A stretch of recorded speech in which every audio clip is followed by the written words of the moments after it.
But the Bible says we shall praise patience as the fruit of the Spirit. Yes. Amen.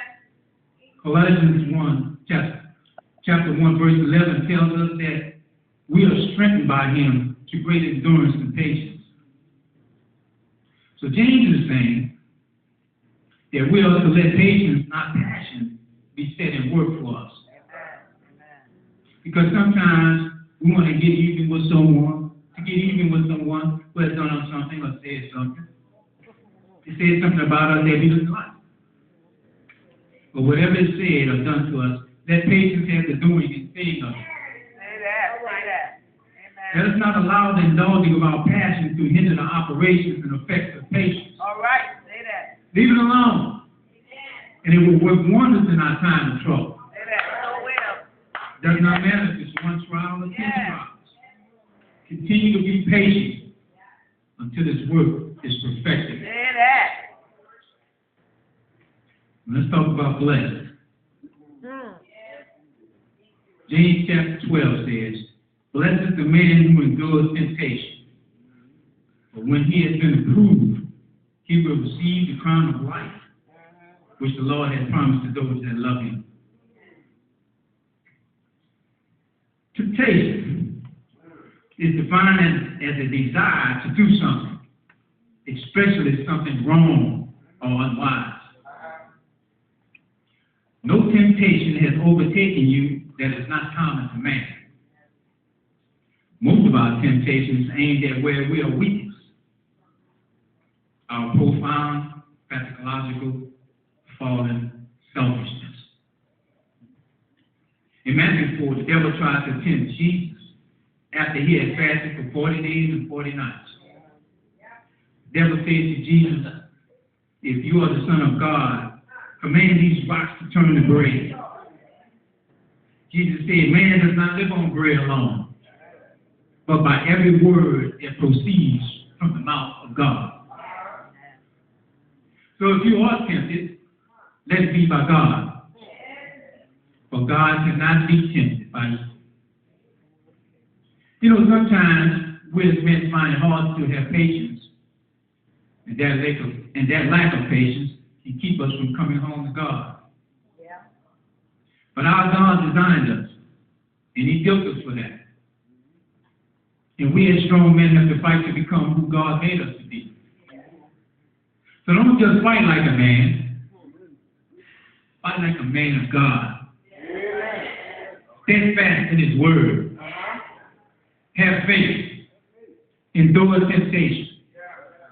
For God promised that if we do, we will receive the crown of life. I don't know about y'all, Abe, but I want God to keep feeding me his word. Amen. Amen. So that I may get to the kingdom. I want to be a kingdom man. As a matter of fact, every Christian man's destiny should be to become a kingdom man. All right. Yes. Don't you know? Every Christian woman's dream is to have one. Yes.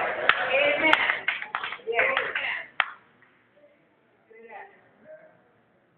So as I close, I want you to keep this in mind.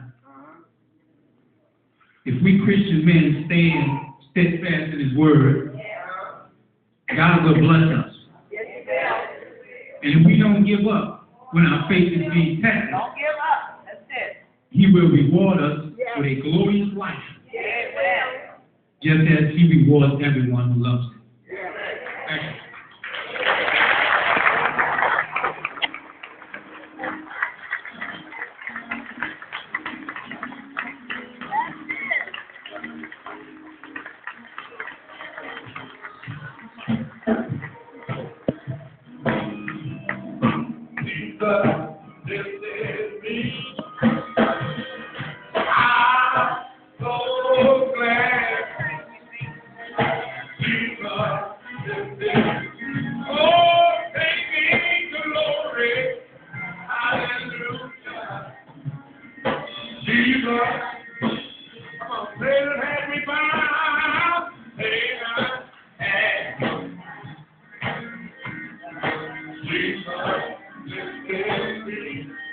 Oh, Savior, and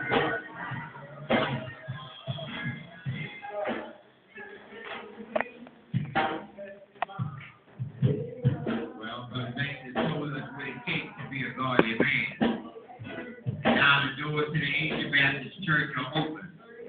For God so loved the world that he gave his only begotten Son. Whosoever believes in him shall not perish, but have everlasting life. And today can be your day. For God stands at the altar, and his hands are open. And we are here to welcome you. Don't worry about being perfect because we're not perfect. And Brother Frank said, we're a work in progress. But if you don't know Jesus in the pardon of your sins, this is your opportunity today to be the best day of your life. Will there be one amongst us today? Just step forward. Determine that your heart is not the sound of my voice, but it is the Lord. And he stands, and he opens his arms, and he opens his heart.